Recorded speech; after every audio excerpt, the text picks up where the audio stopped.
ওই মিটু উড়ে এদিকে আসো, তুমি কি জানো আমাদের বাংলাদেশে এখন ভয়ানক বন্যা হচ্ছে? জানি বন্যায় সব ভেসে গেছে। মিটু বলো তো আমাদের দেশে এরকম হঠাৎ করে ভয়ানক বন্যা কেন হচ্ছে?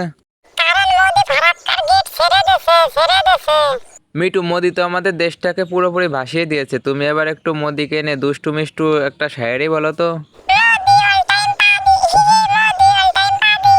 মিটু, এই বন্যায় তো প্রায় 3 লাখ মানুষের ক্ষতি হয়েছে, এমনকি তাদের রান্না খাওয়ার জায়গা নাই, তাদের ফসল আসল যা ছিল সবই বন্যায় ডুবে গেছে। আবার যাদের ফার্ম ছিল তাদের ফার্মটা ডুবে গেছে, অনেক মুরগি মারা গেছে, যাদের ঘের ছিল তাদের ঘের থেকে অনেক মাছ বের হয়ে গেছে। এখন এইসব দেখে আমাদের কি করা উচিত বা আমাদের কি পদক্ষেপ নেওয়া উচিত, তুমি একটু বন্ধুদেরকে বলো তো।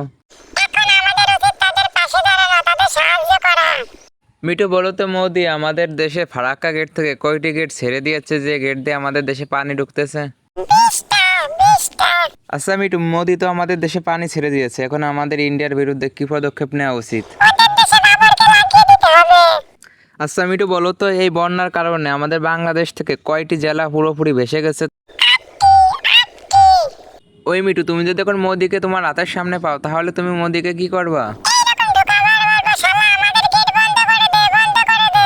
আচ্ছা মিটু, তুমি এরকম ঠুকানোর পরেও যদি মোদি তোমার কথা না শোনে তাইলে তুমি কি করবা? আমি আর এরকম ঢোকাইতেই থাকবো, ছাড়বো না।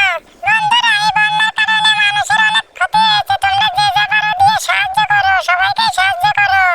মিটু, এই বন্যার কারণে অনেক শিশুই না খেয়ে রয়েছে, এমনকি তারা অনেক ভয় পাইতেছে। আচ্ছা মিটু, শিশুরা এখন ভয় পেয়ে কি রকম কান্না করতেছে, একটু সবাইকে কান্না করে দেখাও তো।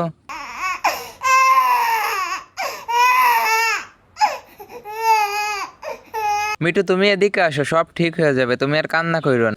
যে যে পানি ছেড়ে আমাদেরকে ভাসিয়ে দিয়েছে তাদেরকে আমি ছাড়বো না, এরকম কামড়াবো। ওকে কামড়ায়, এদিকে আসো মিটু, শোনো এবার।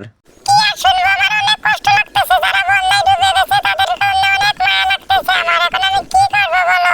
মিটু, তুমি দোয়া করো আর দর্শক বন্ধুরা দোয়া করবে আর আমরাও দোয়া করবো, এতে করে তাড়াতাড়ি সবার সমস্যা ঠিক হয়ে যাবে, আবার সবাই আগের মতো হয়ে যাবে।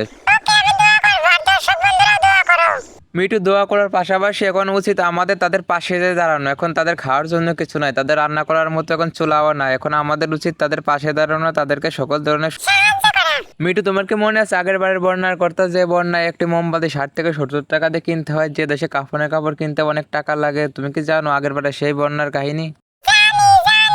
গাইজ, আমাদের আগের বারের মতো এরকম হওয়া যাবে না যে একটা মোমবাতি 60 থেকে 70 টাকা, এগুলো করা যাবে না। আমাদের মানবিক হইতে হবে এবং তাদের পাশে যে দাঁড়াইতে হবে, তাদের যেরকম সমস্যায় পড়ে তাদের সমস্যা থেকে সাহায্য করতে হবে এবং তাদের জন্য আমাদের সবসময় দোয়া করতে হবে।